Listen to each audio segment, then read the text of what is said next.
Good evening, people. It's your boy Tosin, back at you with another episode of Fleet Footed. It's now been 3 days since Arsenal lost 2-0 to Man United. Finally, now I can now do some content. After all of the reactionary nonsense is now come and gone, after all of the overblown, naturally expected, disproportionate responses, finally I can now give a response. So it's going to be a quick one, right? So Arsenal 0, United 2. Well, I mean, first let me look at what I liked. The only thing I liked about that is that I could at least see Arteta's trying something new. Because Jay-Z once said, the same sword they knight you with is the same sword they good night you with. AKA meaning the same day people will praise you, and the same thing people will praise you for is the same thing people are going to knock you down for as well. Like, people are fickle, including me. Right? So last season, Arsenal for 3/4 of the season, we were great. This last quarter, we tanked out. We gassed out, ran out of ideas, tried doing what we usually do, wasn't really working, wasn't banging. And one of the things that was clear is that, as good as we were last season, we just need to have a bit more variation to our play. And I feel like Arteta this season, the signings we've made do just that. They offer fluidity to the team. You're signing Rice, who's a 6, but so much more than a 6. We've got Timber, who's a right back, stroke centre back, who can play central mid, can do that inverted role well. And you got Havertz, for all of his stick and complaints and whatnot. The guy can play anywhere across that front three, and he can play as a lopsided 8 stroke 10, right? And I'm going to get to that, the Havertz role. But what I like is, okay, cool, Arteta's trying something new. I'm not happy about losing to United. I do not like I don't like losing to United under any circumstances. But come on. This is the first time that midfield three are playing together. It's clearly a team that's trying and experimenting things. Okay, we lost in pre-season. United weren't great. I'm sorry. I'm not even trying to be a hater. United were not amazing. Neither were we. We were pants. But they weren't that. They didn't ball out. The match just reminded me of the 3-1 loss we had at their ground this season just gone. Except this in the preseason friendly, this recent match, we played a lot worse than we did at Old Trafford when we lost 3-1. But what I mean by that was just similarities, and this is where I want to see Arsenal improve. United were just direct. One of the things you got to give Ten Hag credit for is he's ruthless. And what do I mean by ruthless is he obviously wants his team to play possession-based football and control the ball, but he's fully aware of his team's limitations. So if needs be, he's willing to go direct. They did it a lot last season. He's willing to go direct, be a counter-attacking team. And I'm not trying to gas them, but Man United last season were one of the most dangerous teams counter-attacking. So they did the same thing, just direct ball over the top. Yeah, granted, we made mistakes, but the directness in Man United's play, where they bypassed our press, which was working for the first 20 minutes when Martinelli could have scored.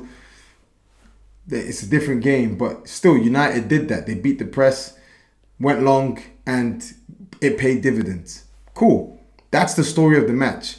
Arsenal weren't great, but there's a lot of clearly experimentation from the team.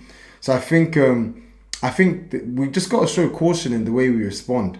And I think, okay, now player focus. Kai Havertz playing as the lopsided 8. Honestly, his role wasn't really lopsided 8. If I think about it, naturally people are saying Xhaka role, and physically he's got it.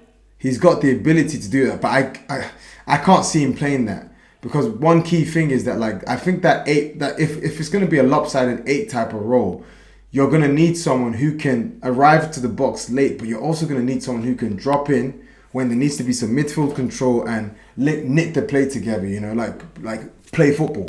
And fair enough, I'm going to get panned for saying this, right? Even because he didn't really deliver in terms of goal GNA in the final third last season. But Havertz is a guy that is going to do most of his damage in the final third.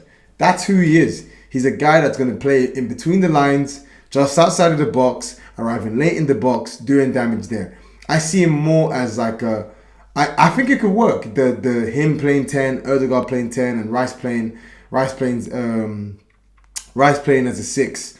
I think it can work because a lot of our team works hard and press. We press as a unit anyway. I think it could work when we're playing against lesser teams, specifically teams at home that want to play a low block against us and want to frustrate us. I think Havertz is going to be beautiful for those types of matches. However, I don't think in games like Man United where it's more of a technical game, more of a tactical game, more of a physical game, more of a direct game. I don't really see that Havertz, Odegaard link up and Rice link up working too well. I can probably see Thomas Partey coming in, and I can probably see someone like a Declan Rice playing the 8 role.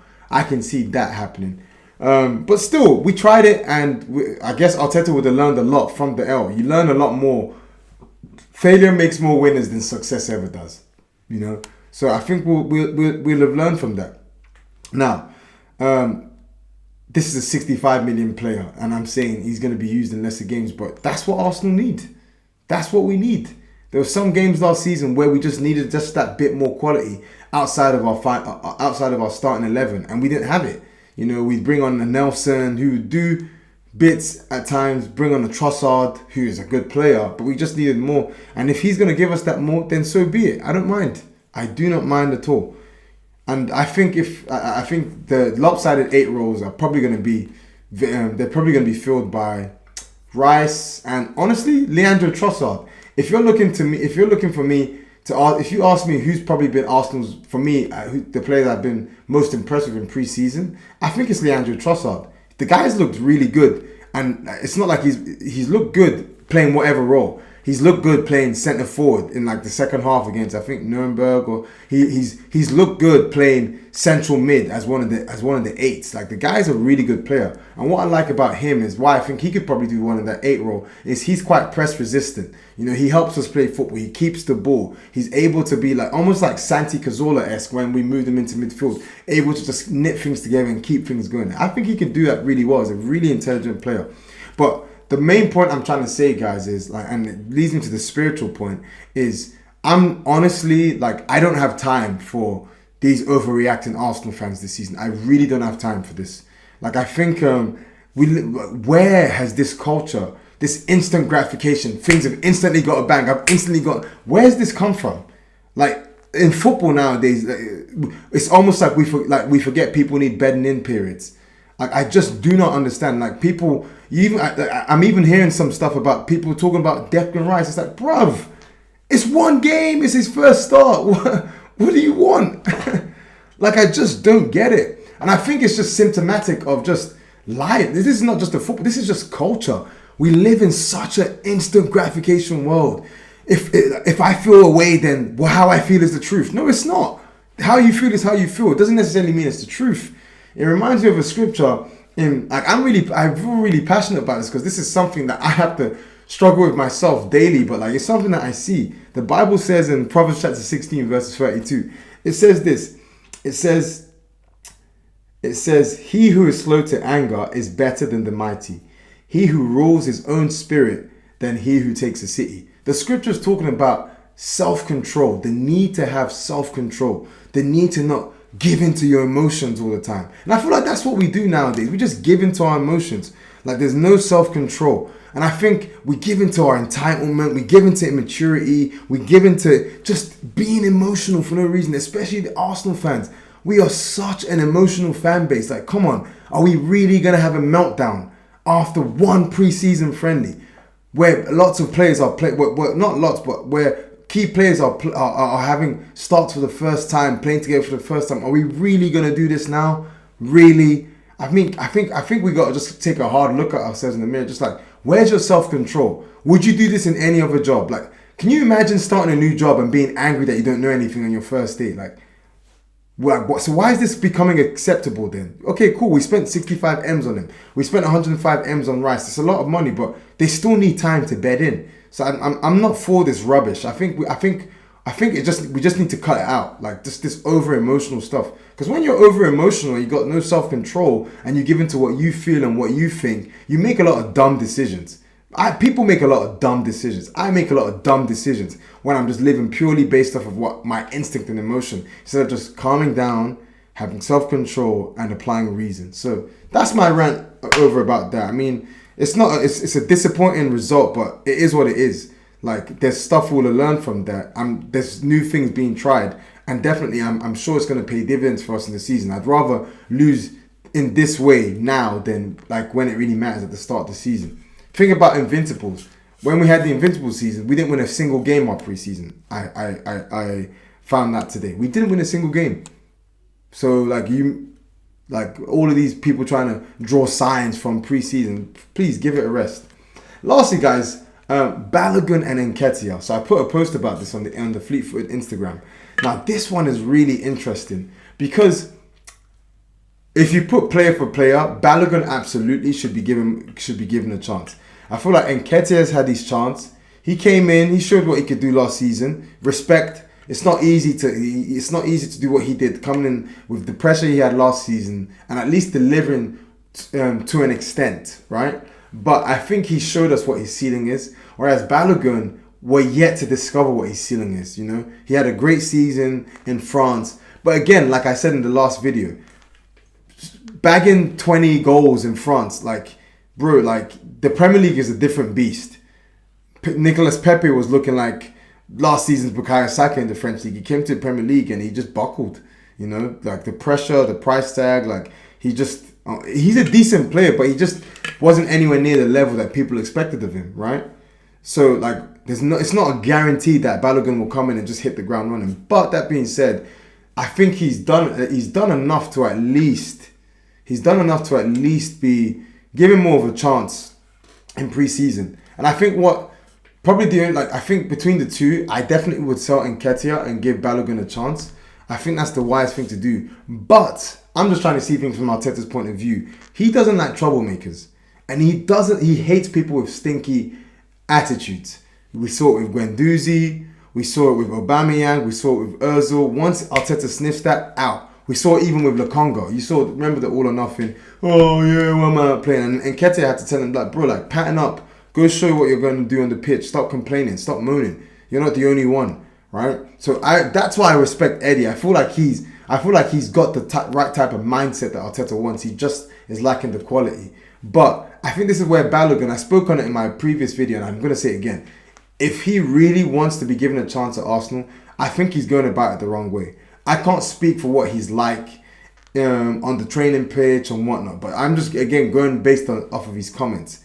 The guy, he's striking as a guy whose attitude stinks. I'm not going to lie to you.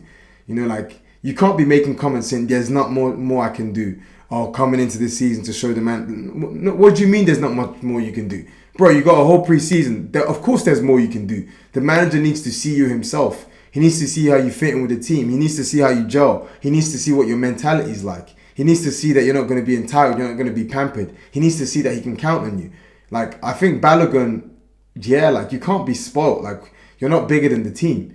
And though I'd want to keep him, I'm now torn because, like, yeah, the guy's got a higher ceiling, but, like, I don't want a player whose attitude stinks and who brings down the energy of the rest of the team. We don't really want that. We've had enough of that.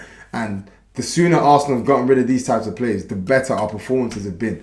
So I'm really split with this. Like, on one hand, clearly I think Balogun is going to have more quality, but I feel like the attitude factor is going to play a big part. You know how our manager is, Arteta. You know how he likes to, if you cross him, I think he needs to work on that, but if you cross him, it's almost like a no going back. So hopefully the Barcelona game we're gonna see Balogun play, because if he doesn't play, if he doesn't even get any minutes, I think that's gonna speak volumes. Obviously he's training separately as well. I hope that's for something else. I mean, it'll be a shame to see him go, but I'm gonna trust the manager. I'm gonna trust Edu, and I suggest you do the same. Anyways, guys, thank you so much for listening. That's my rant about the overreaction to the United game over. That's my rant about like this, the need for just self-control. Like, we need it. It's a godly thing. The need to show self-control, and my views on Balogun and Nketiah. Please make sure to like, share, subscribe. Give me a follow on Instagram. I'm going to put the link in the bio, and I will see you guys again next week. Take care, guys. Much love.